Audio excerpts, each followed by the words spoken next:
अगर किसी नारी का गर्भ 2-3 महीने का होकर या 2-4 महीने का होने के बाद अगर गर्भ अवर्षण हो जाता है, बच्चा नहीं दे पाता है, फिर बच्चा ठहरता है, फिर बच्चा चले जाता है, गर्भ ठहर ही नहीं पाता है, उस नारी को नंदीश्वर महादेव का स्मरण करना चाहिए। 7 बेलपत्र शिव जी के सामने जो नंदी विराजमान है उस नंदी पर समर्पित करें।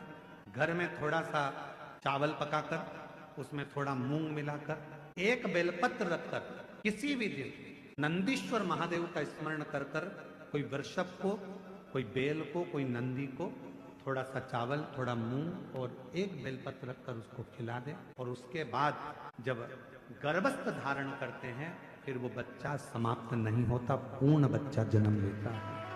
अगर किसी नारी का गर्भ 2-3 महीने का होकर या 2-4 महीने का होने के बाद अगर गर्भ अवर्षण हो जाता है, बच्चा नहीं दे पाता है। जितने भी शिव भक्त इस कथा को श्रवण कर रहे हैं आस्था चैनल से, फेसबुक, यूट्यूब पर और इस पवित्र प्रांगण में बैठकर अगर कथा को श्रवण कर रहे हैं तो उनसे कहेंगे रात्रि को सोने से पहले 5 बार श्री शिवाय नमस्तुभ्यम और सुबह 5 बार जब हमारी शुरुआत हमारी जिंदगी की हम करें तो हमारे जीवन में सफलता मिलती है।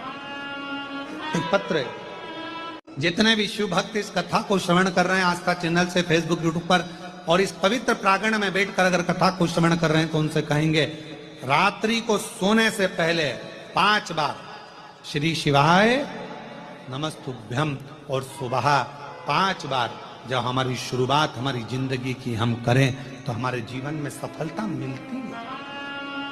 एक पत्र है। जितने भी शिव भक्त इस कथा को श्रवण कर रहे हैं आस्था चैनल से, फेसबुक, यूट्यूब पर और इस पवित्र प्रांगण में बैठकर अगर कथा को श्रवण कर रहे हैं तो उनसे कहेंगे रात्रि हमारे घर में दीपक रोज लगाते हो रोज मंदिर में दिया जलाते हो, पीतल का, तांबे का, चांदी का, स्टील का, जो दिया तुम्हारे घर में होगा रोज लगाते हो। बत्ती रोज जलाते हो, 5 दिए होंगे तो कभी बदल के मांझ कर, खासा कर धोकर उस दिए को लगाते हो। पर कभी विष्णु पुराण को पढ़िए, विष्णु पुराण में दीप की महिमा आई है और विष्णु पुराण में जब दीप की महिमा को हम पढ़ते हैं तो उस दीप महिमा में वर्णन आता है कि दीप देव में इतना बल हो जाता है, रोज दीप लगता है भगवान के सामने, रोज उतारा जाता है, रोज बार बार उतरता है, उस दीप में इतना बल आ जाता है कि यदि कोई बीमार व्यक्ति है और उसका रोग समाप्त नहीं हो रहा तो वो जो दीप है जब वो ठंडा हो गया उसी दीप को पानी के अंदर डाल दिया जाता है और उसी पानी से उस व्यक्ति को स्नान कराना प्रारंभ कर दिया जाता है तो उसका रोग समाप्त हो जाता है। इतना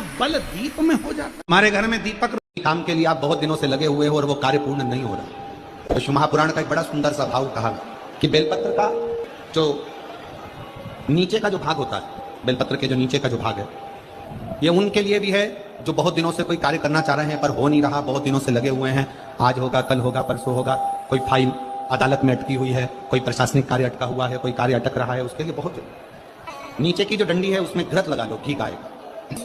2 पत्ती और बीच की पत्ती के बीच का जो डंडी का भाग है, बीच की जो डंडी का भाग, इसमें लाल चंदन लगा लीजिए, बीच के भाग में लाल चंदन। और किसी भी प्रदोष के दिन प्रातः से लेकर शाम तक के बीच में, प्रदोष काल के मध्य तक के बीच में कभी भी इस बेलपत्र को शंकर भगवान को, ये जो डंडी का मुख है लाधारी की ओर हो और इस बेलपत्र को शिव जी पर समर्पित कर दो। 1 लोटा जल जो आप लेकर गए हो उसको 3 बार इसी बेलपत्र को चढ़ाने के बाद जो जल लेकर गए हो वो 3 बार अपनी कामना कर कर। मायके में मां का होना बहुत जरूरी है। किसका होना? जम के बोलो जरा, मायके में किसका होना जरूरी है?